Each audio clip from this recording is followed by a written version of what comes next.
Welcome, dear listener, to a collection of stories spun from the delicate pages of the Whispering Light. Each tale held within this enchanted tome was lovingly crafted by the gentle hand of Queen Simone, the kind-hearted ruler of the Kingdom of Tranquil Dreams. Her words are a soothing melody, a balm for restless hearts, and a guiding light through the wonders of imagination.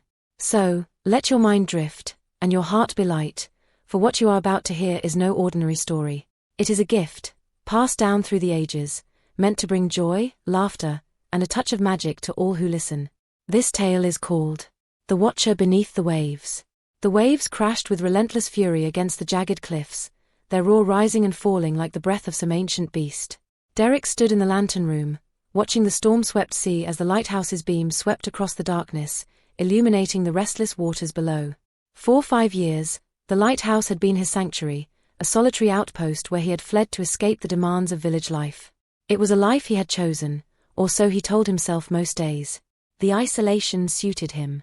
Alone atop the cliffs, Derek had no obligations beyond the rhythmic maintenance of the light. The village below functioned without him, and his few interactions with its residents were brief and polite.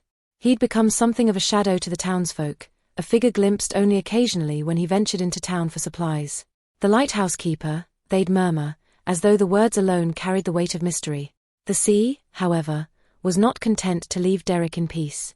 It spoke to him in a language only it knew, hums and whispers that drifted on the wind, slipping into his mind like the tendrils of mist that curled around the cliffs. Most nights, Derek could ignore them, but not lately. Lately, the sea's song had become persistent, insistent. It tugged at his thoughts, filling the quiet spaces of his mind with strange, sorrowful notes. It was as if the waves were trying to warn him, urging him to listen and pay attention. But to what? He didn't know, and the uncertainty gnawed at him. He stood by the window more often, gazing out over the water as if expecting to see some sign, a shape in the waves, a shadow in the mist. On nights like this, the isolation pressed too heavily on his chest, making him question whether the life he had chosen was indeed his or if he had simply drifted into it, carried along by currents he could not control. Tonight, however, felt different. The hum was louder now, more distinct, weaving through the storm's roar like a haunting melody. It called to him, pulling at him with an urgency that made the hairs on the back of his neck stand on end. Derek knew he couldn't ignore it any longer. He tightened his grip on the lantern, steeling himself against the cold, and made his way down the spiral staircase. The storm raged outside, the wind howling like a living thing, but Derek moved with purpose. He would find out what the sea wanted, whatever the cost. The path down to the rocky shore was steep and treacherous, slick with rain and sea spray. Derek moved carefully, the lantern swinging from his hand, casting flickering light across the jagged rocks. Each step brought him closer to the source of the hum, which had grown louder, more distinct as if the very sea was singing a mournful lullaby. He reached the water's edge and paused, his breath fogging in the cold air. The waves lapped gently against the shore, starkly contrasting the storm raging overhead. And then he heard a low, melodic hum vibrating through the air and into his bones. It was beautiful and unsettling, a sound that tugged at something deep within him, stirring memories he couldn't quite place. The lantern's light caught movement on the water's surface, thin tendrils, like strands of seaweed, writhing and twisting in the dark. One of them brushed against his boot, cold and slick, and Derek felt a shiver race up his spine. He staggered back, heart pounding, as the tendrils slipped away into the depths. For a moment, all was still. The hum faded, leaving only the sound of the waves and the distant rumble of thunder. Derek scanned the water, his pulse still racing, but there was no sign of the tendrils. It was as if they had never been there, a figment of his imagination conjured by the storm. But Derek knew better. The hum was real, and whatever lay beneath the waves had reached out to him, if only for a moment. He stared out over the dark water, his mind racing with questions. What was it? Why had it called to him? And what did it want? Derek knew he wouldn't find the answers standing on the shore. He turned and began the long climb back to the lighthouse, the hum still echoing in his mind like the memory of a dream that refused to fade.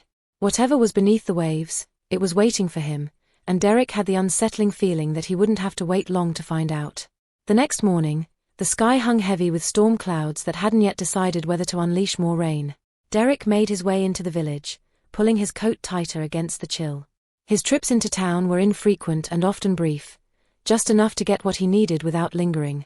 But today, he had a purpose beyond supplies. He needed answers. The village of Mariner's Hollow clung to the edge of the cliffs like a stubborn barnacle. Its streets were narrow and winding, crowded with small shops, weather-beaten homes, and the occasional fisherman mending his nets. Derek felt the weight of curious stares as he walked through the market square, but no one stopped him. People knew of him, knew his face, his solitude, but they never pried. He found Jonas sitting on an overturned crate by the docks, puffing on his pipe. Jonas had been a fisherman for most of his life, and though age had slowed him, his eyes still carried the sharpness of someone who'd seen too much. "Jonas," Derek greeted him with a nod. The old man squinted up at him through the haze of pipe smoke. "What brings you down from your tower, lad? Thought you liked the company of waves more than folk." Derek hesitated momentarily, then decided there was no use in pretense. "I've heard something strange from the sea," he said, his voice low. "A hum, like a song. And last night, I saw something." Jonas's expression darkened. He tapped the ash from his pipe and gave Derek a long, measuring look. "The Watcher," he said softly as if the name itself carried weight. "A creature older than memory. It stirs when the sea grows restless, and people forget themselves." "What do you mean?" Derek asked, a knot tightening in his chest. Jonas's gaze drifted toward the horizon. "The Watcher comes for the lost souls," he whispered. "Those who've drifted too far from who they were meant to be. It doesn't just take your life. It takes your soul, dragging it down into the deep where no light can follow." A chill ran through Derek, but he kept his expression steady. "How do I stop it?" The old man gave a grim chuckle, his gaze never leaving the horizon. "That's the thing, lad. No one ever does." That night, the storm returned with a vengeance. Thunder rumbled like distant cannon fire, and lightning streaked across the sky, casting jagged shadows over the cliffs. Derek worked quickly in the lantern room, ensuring the beam swept across the sea in slow, steady arcs. But even as the storm raged, the hum persisted, soft at first, then swelling until it drowned out the wind and rain. Derek adjusted the lantern's mechanisms, keeping his hands steady despite the unease gnawing at him. As the beam of light swept across the water, something flickered in the corner of his vision. He turned toward the window and froze. A pale face pressed against the glass, skin stretched tight over sharp bones, eyes as black and empty as the deepest part of the ocean. Its lips twisted into a grin, revealing jagged, broken teeth. The creature raised a hand, fingers long and thin like reeds, and tapped on the glass, once, twice, 3 times. Derek stumbled back, his heart hammering in his chest. The storm outside seemed to pause for a moment as if the world were holding its breath. Then, just as suddenly as it had appeared, the face vanished, swallowed by the night. Breathless, Derek leaned against the wall, trying to steady his racing pulse. His hands shook as he relit the lantern, but the beam seemed dimmer as if the light itself feared the presence lurking outside. He knew, without a doubt, that the creature had not come by chance. It had been watching him, waiting. And now that it had made itself known, Derek had the unsettling sense that the real encounter was still to come. The storm eased into a restless drizzle by morning, but the tension in the air remained thick, like the lull before a great upheaval. Derek hadn't slept. The creature's face, its empty black eyes and jagged smile, hovered in his thoughts. He tried convincing himself it had only been a hallucination, a trick of light and exhaustion. But the hum, that low, haunting melody, wouldn't leave him alone. It echoed in his mind, drawing him closer to the sea. The hours slipped by slowly, each second weighed down by the call of the water. Derek fought the urge to leave the lighthouse, to follow the whispers lapping at the edge of his thoughts. He paced the lantern room, the beam sweeping over the waves below, but no amount of movement could quiet the pull gnawing at him. By midday, the whispers became unbearable. They were no longer mere sounds but words, murmured promises of peace, release, and belonging. The Watcher didn't simply call from the waves, it spoke directly to him, filling his heart with yearning. "You belong to the water," the voice whispered, as soothing as the tide. "Come home." Derek gritted his teeth and slammed the window shut, trying to block out the sound. But it wasn't just outside, it was inside him now, a steady drumbeat against his soul. He stumbled down the staircase, hoping the chill air outside would clear his mind. At the water's edge, the pull became irresistible. His feet moved of their own accord, carrying him toward the waves. The sea called, and Derek wanted nothing more than to answer. His boots sank into the wet sand, the tide rising to kiss his ankles. He felt weightless, free, as though all his burdens were washing away with the current. Then, The first tendril curled around his leg. Cold as death, it tightened with a gentle pull, urging him deeper into the water. Derek gasped and yanked his foot back, but the tendril only wrapped tighter. Another slithered up his arm, and then another, until his body was entwined in the watcher's grip. His breath caught in his throat. The water rose to his knees, then his waist, dragging him toward the depths. "Just let go," the voice murmured, as soft and endless as the waves. For one fleeting moment, Derek considered it, surrendering to the sea's embrace, letting himself drift into the deep. But the thought passed as quickly as it came. With a shout of defiance, Derek twisted free, wrenching himself out of the tendril's grasp. He stumbled backward onto the shore, chest heaving as he clutched the lantern in both hands. The sea hissed with disappointment, and the tendrils slithered back beneath the waves. But Derek knew the watcher wasn't finished. Not yet. That night, the storm returned fiercer than before. The sky was a swirling mass of black clouds, and the wind howled like 1,000 wailing voices. Derek could feel the watcher's presence lurking beneath the surface, waiting for the moment to strike. He knew the lantern was his only defense. Its light, faint though it seemed, was tied to something ancient, something powerful. But even the lantern's magic wouldn't be enough if he faced the creature alone. Grabbing his harpoon and slinging the lantern over his shoulder, Derek made his way down the spiral staircase. The lighthouse shuddered beneath the storm's fury, water flooding the lower levels as waves battered the cliffs. He could hear the watcher's hum, now a deafening song, calling to him from the depths. Before he could reach the door, the wood splintered inward with a loud crash, and the tide surged into the lighthouse, knocking Derek off his feet. Cold water enveloped him, and the tendrils were upon him again within moments. They wrapped around his legs and arms, dragging him under the swirling current. Derek fought with everything he had, stabbing at the tendrils with the harpoon. But the watcher was relentless, its grip tightening with every second. The lantern flickered as the water pressed in from all sides, shadows closing around him like a suffocating blanket. Just when his strength began to fade, the lantern blazed to life, casting a brilliant, golden light through the storm. The tendrils recoiled as the light seared through the darkness, forcing the creature back. Derek gasped for air as he hauled himself onto the stairs, coughing and sputtering. But the battle wasn't over.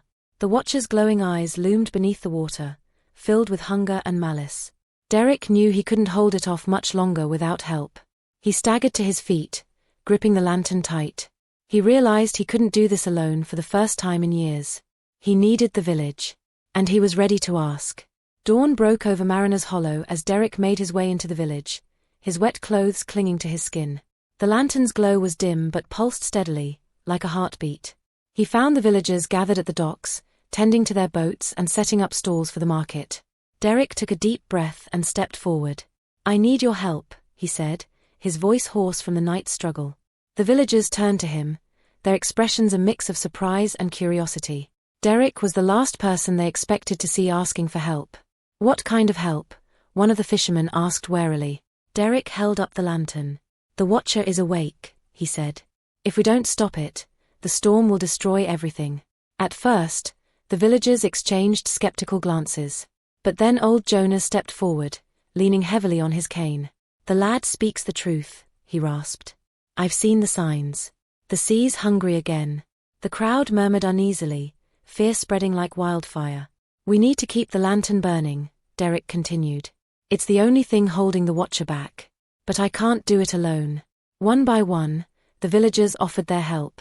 The blacksmiths provided tools, the fishermen readied their boats, and the children gathered candles to keep the lantern burning through the night.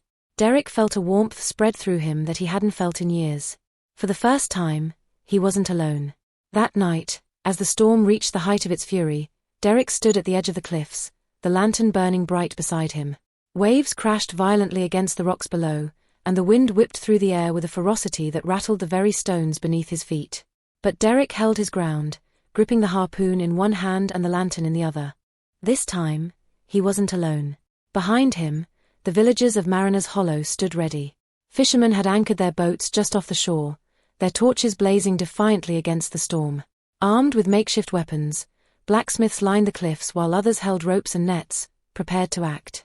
Children stood by their parents, clutching candles that flickered with the lantern's magic, their small flames unwavering despite the wind. The sea roared in fury, and from its depths, the watcher emerged. Its massive, writhing form rose like a shadow from the abyss, tendrils spreading out like claws, its glowing eyes fixed on Derek. The villagers gasped, but Derek's heart remained steady. "This is it," he whispered, lifting the lantern high. The Watcher surged forward with terrifying speed, its tendrils slashing through the air. Derek hurled the harpoon with all his might, driving it into the creature's side. The Watcher howled, its monstrous form writhing as the lantern's light flared, burning through the darkness. But the beast didn't retreat, it fought harder, its hunger relentless. Derek stumbled, nearly losing his grip on the lantern. The Watcher's tendrils coiled around his legs, dragging him toward the cliff's edge. Just as the abyss opened below him, the villagers sprang into action.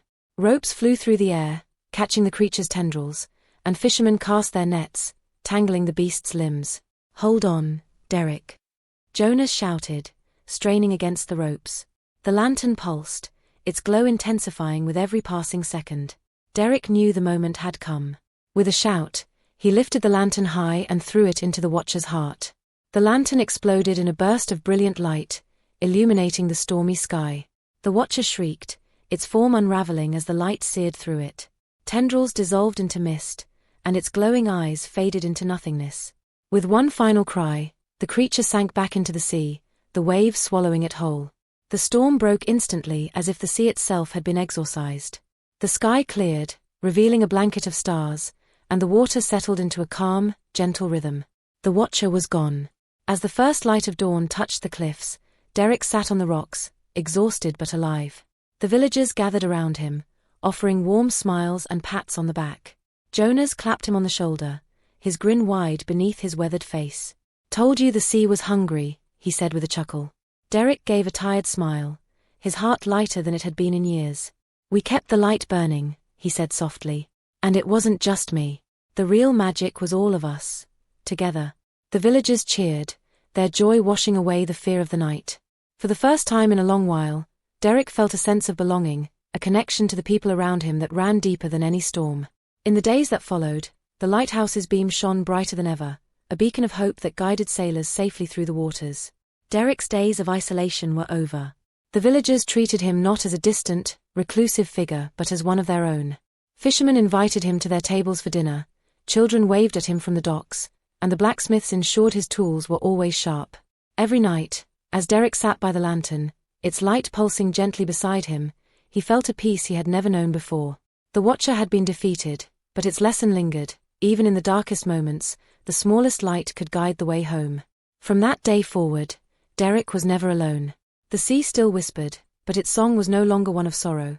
It was a melody of renewal, a reminder that even the fiercest storms could give way to clear skies. Thank you for listening to this tale from the Whispering Light. I hope it brought a smile to your heart and a bit of wonder to your day. If you enjoyed the story and would like to journey with us through more enchanting adventures, please consider subscribing, clicking the bell icon for notifications, and hitting the like button. That way, you'll never miss a new chapter from Queen Simone's cherished collection.